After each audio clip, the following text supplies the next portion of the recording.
السلام عليكم ورحمة الله وبركاته. ازيكم حبايبي؟ عاملين ايه؟ يا رب تكونوا بخير. اهلا بيكم في قناة يومك مع مروة احلى. ان شاء الله هنعمل مع بعض النهاردة عصير ليمون، بس مش زي اي عصير ليمون دقتوه قبل كده.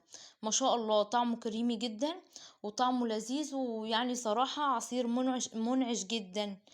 زي ما انتوا شايفينه كده هنعمله بكل سهولة وكل بساطة، ومش هياخد مننا وقت خالص. طبعا احنا في حر الصيف، فده طبعا هيرتب على قلوبنا كده عشان خاطر الحر اللي احنا فيه. يلا بينا نسمي الله ونصلي على الرسول، ونبدأ ونشوف هنعمل مع بعض أحلى وأجمل عصير مع بعض ازاي. انا كده عندي هنا كده 5 حبات من الليمون زي ما انتوا شايفينهم بالطريقة دي كده. طبعا الليمون ده اخضر، بس ما شاء الله فيه مية.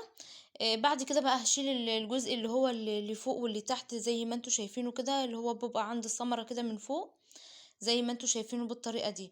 وبعد كده هقطعهم كده زي ما انتوا شايفينهم لارباع. وبعد كده بقى هشيل الجزء اللي هو في النص ده، اللي هو الجزء الابيض ده بيكون فيه يعني بيخلي يعني ده اللي هيخلي العصير مر معانا. اهو كده ما شاء الله شلناه اهو زي ما انتوا شايفينه.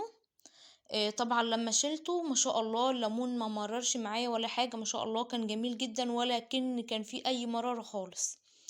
كده ما شاء الله قطعت الليمون معاكم زي ما انتوا شايفينه بالطريقة دي، وشلت طبعا الجزء الابيض زي ما انا بوريكم كده.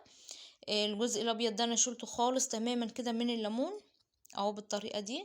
بعد كده بقى هبتدي ان انا اقطعه كده لقطع صغيرة زي ما انتوا شايفينه كده. وبكده ما شاء الله بعد ما قطعته هجيب عندي بقى درق الخلاط. هنزل بقى بالليمون ده في درق الخلاط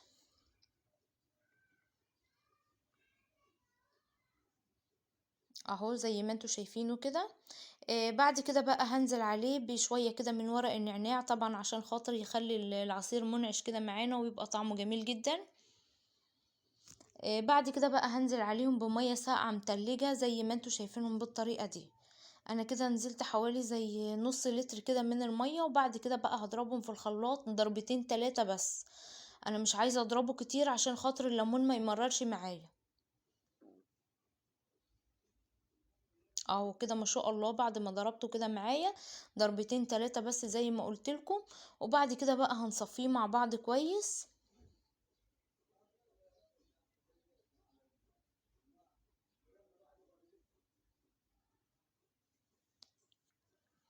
وكده ما شاء الله ده شكل العصير معانا بعد ما صفيناه بالطريقة دي. بعد كده بقى هجيب عندي درق الخلاط وهرجعه تاني في درق الخلاط اهو زي ما انتوا شايفينه بالطريقة دي كده. وبعد كده بقى هكمل عليه مية ساقعة برضو متلجة زي ما انتوا شايفينها بالطريقة دي. وبعد كده بقى هنزل عليه بكوباية من الحليب المكثف المحلى زي ما انتوا شايفينه كده. ده بقى الاختراع اللي هو بتاع العصير، ما شاء الله بيخلي طعمه كريمي جدا وبيخلي طعمه جميل جدا. بعد كده بقى نزلت عليهم بكوباية ونص من اللبن اللي هو الحليب المكثف المحلى زي ما انتوا شايفينه بالطريقة دي كده. وبعد كده هنضربهم مع بعض في الخلاط. ما شاء الله بقى لون العصير فاتح معايا ولونه جميل جدا. مش قادرة اقولك بقى على طعمه، ما شاء الله اللبن يعني الحليب المكثف المحلى ده خلى طعمه جميل جدا وخلى طعمه كريمي وقوامه حلو خالص. ما شاء الله عملناه بكل سهولة وكل بساطة وما خدش مننا وقت خالص زي ما انتوا شايفينه بالطريقة دي. والله العظيم هتعملوه هتجربوه على طول، هيبقى يعني ادمان كده عشان خاطر الحر بتاع الصيف اللي احنا فيه ده.